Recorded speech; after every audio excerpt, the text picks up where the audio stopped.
Good morning student. देखिएगा, पिछली कालखंड में आपको मैंने बताया स्थायी पूंजी के बारे में। पूंजी दो प्रकार की होती है, स्थायी पूंजी और दूसरा होता है कार्यशील पूंजी। स्थायी पूंजी में हमने समझा स्थायी संपत्तियाँ, ठीक है। और स्थायी संपत्तियों में जैसे भूमि, भवन, फर्नीचर, मशीनरी, संयंत्र, ये सब स्थायी पूंजी में आता है, ठीक है। अब आ जाता है कार्यशील पूंजी। पेज नंबर हम देख रहे हैं 355। देखिए, कार्यशील पूंजी का अगर जानने का हम प्रयास करें तो प्रत्येक व्यवसाय में दैनिक आवश्यकताओं की पूर्ति के लिए कुछ पूंजी की आवश्यकता पड़ती है, व्यापार के दैनिक दिनचर्या के लिए, जिसे कार्यशील पूंजी कहते हैं। और ये दैनिक आवश्यकताएं जैसे कि हो सकता है कच्चे माल का क्रय, वेतन देना हो, मजदूरी है, किराया आदि व्यय, तैयार माल का स्टॉक, उधार विक्रय इत्यादि, है ना भाई। तो ये कार्यशील पूंजी रोकड़, स्टॉक, देनदार, प्राप्य, बिल, अल्पकालीन विनियोग आदि चल संपत्तियां के रूप में होती है। देखिएगा, कार्यशील पूंजी व्यवसाय में सदैव एक रूप से दूसरे रूप में परिवर्तित होती रहती है और रोकड़ से कच्चा माल क्रय करके तथा मजदूरी आदि के देने के बाद तैयार माल का स्टॉक बनता है। इसे बेचने से देनदार के रूप में परिवर्तन हो जाता है। देनदारों से वसूल करने से पुनः रोकड़ का रूप धारण कर लेती है। इस प्रकार कार्यशील पूंजी का चक्रीय प्रवाह जो है व्यवसाय में निरंतर बना रहता है।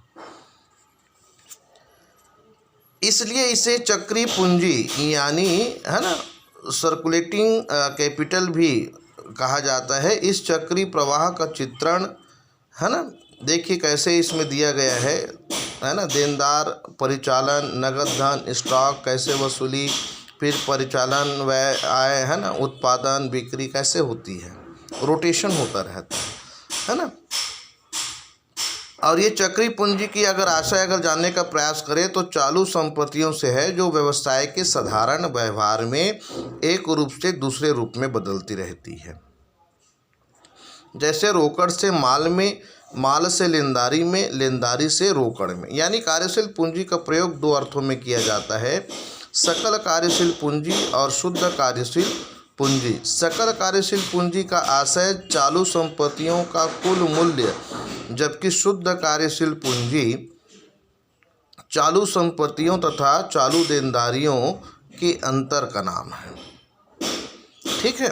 ये अब देखते हैं कार्यशील पूंजी का महत्व। कार्यशील पूंजी का महत्व तो देखिए, प्रत्येक व्यवसाय के निर्विघ्न तथा लाभप्रद संचालन के लिए पर्याप्त पूंजी की नियमितता उपलब्ध आवश्यक है। कार्यशील पूंजी का व्यवसाय में उतना ही महत्व है जितना रक्त का मानव में शरीर, है ना। और यही जो चीज़ होती है, याद रखिएगा, कार्यशील पूंजी के अभाव में स्थायी संपत्तियों का समुचित उपयोग संभव नहीं। कार्यशील पूंजी लाभदायकता तथा तरलता दोनों को प्रभावित करती है और ये कई कारण से इसके महत्व को और बढ़ाते हैं। जैसे कि समय पर भुगतान हो जाता है। कैसे समय पर भुगतान होता है? पर्याप्त पूंजी होने से सभी देनदारियों का समय पर भुगतान किया जा सकता है। जैसे विशेष बिक्री है, ऑर्डर है ना, साख या ख्याति में वृद्धि होती है इससे, है ना। दूसरी चीज़ है व्यावसायिक सुअवसरों का लाभ मिलता है। समय समय पर आने वाले व्यावसायिक सुअवसरों जैसे, है ना, जैसे कि बिक्री, ऑर्डर, ये सब क्या चीज़ है? ये सब कच्चे माल आदि का संपूर्ण लाभ उठाया जा सकता है। उत्पादन लागत में कमी होती है।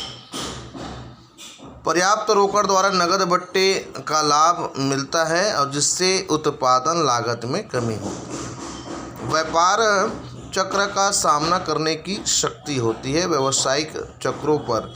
जैसे कि देखिएगा, आकस्मिक परिस्थितियों जैसे कि हड़ताल है, तालाबंदी है, कठिन प्रतिस्पर्धा है ना, आदि का सफलतापूर्वक सामना किया जा सकता है। ऋण प्राप्ति भी सरलता। जिस संस्था के पास पर्याप्त कार्यशील पूंजी होती है वह आसानी से ऋण प्राप्त कर सकती है और लाभांश का भुगतान कर सकती है। मनोबल में वृद्धि होती है। कार्यशील पूंजी से कर्मचारियों का मनोबल तथा प्रबंधकों का आत्मविश्वास निरंतर बढ़ता है।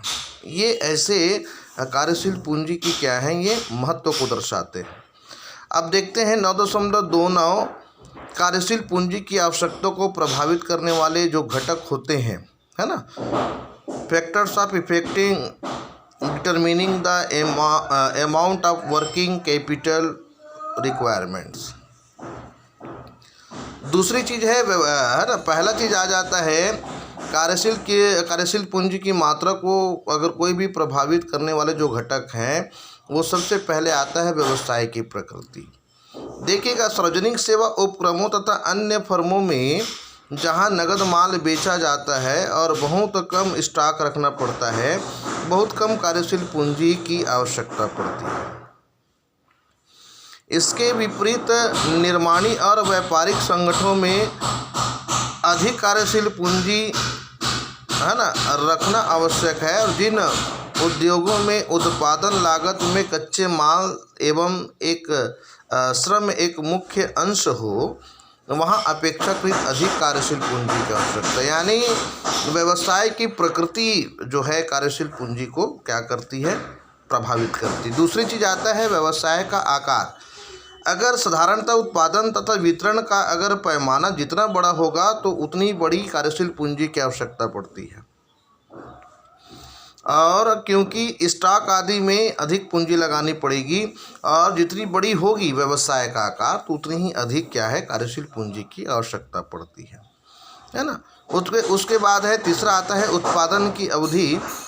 तो कच्चे माल को तैयार माल में बदलने में जितना अधिक समय लगता है, उतनी ही अधिक कार्यशील पूंजी की आवश्यकता पड़ती, क्योंकि कच्चे माल उत्पादन व्यय आदि से अधिक देर तक पूंजी फंसी रहती है। निर्माण प्रक्रिया जैसी अधिक जटिल, है ना, माल उत्पादन व्यय आदि में अधिक देर तक पूंजी क्या है, लगा रहता है।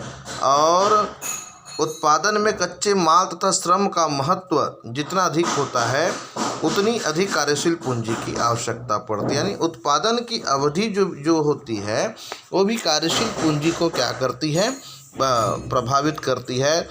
चौथी चीज़ आती है कार्यशील पूंजी का आवर्त, यानी टर्नओवर ऑफ वर्किंग कैपिटल।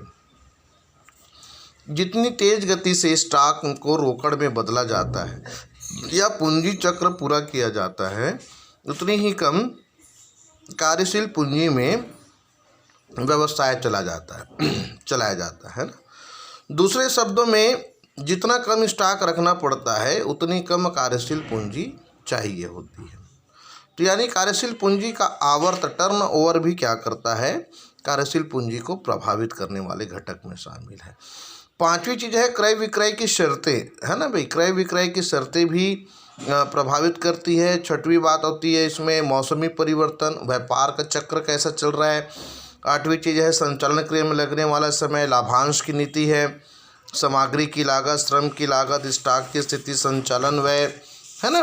तो इस तरीके से कार्यशील पूंजी को प्रभावित करती है। तो आपने समझा होगा पहले स्थायी पूंजी, और मैंने बताया उसका अर्थ, है ना, और स्थायी पूंजी को प्रभावित करने वाले घटक। उसके बाद हमने जाना स्थायी पूंजी का महत्व, है ना। और आज हमने क्या अध्ययन किया, कार्यशील पूंजी, ठीक है, कार्यशील पूंजी का अर्थ, प्रभावित करने वाले घटक और इसके महत्व को, है ना। तो निश्चित रूप से मैं समझूंगा कि आप बिल्कुल गहराई से इसका अध्ययन करें, चिंतन करें, क्योंकि यह चैप्टर जो है वित्त प्रबंध बड़ा ही थोड़ा सा डिफ़िकल्ट होता है, इसलिए बिल्कुल एक एक बिंदुओं पर अपना ध्यान केंद्रित करें। आज के लिए बस इतना ही। Thank you.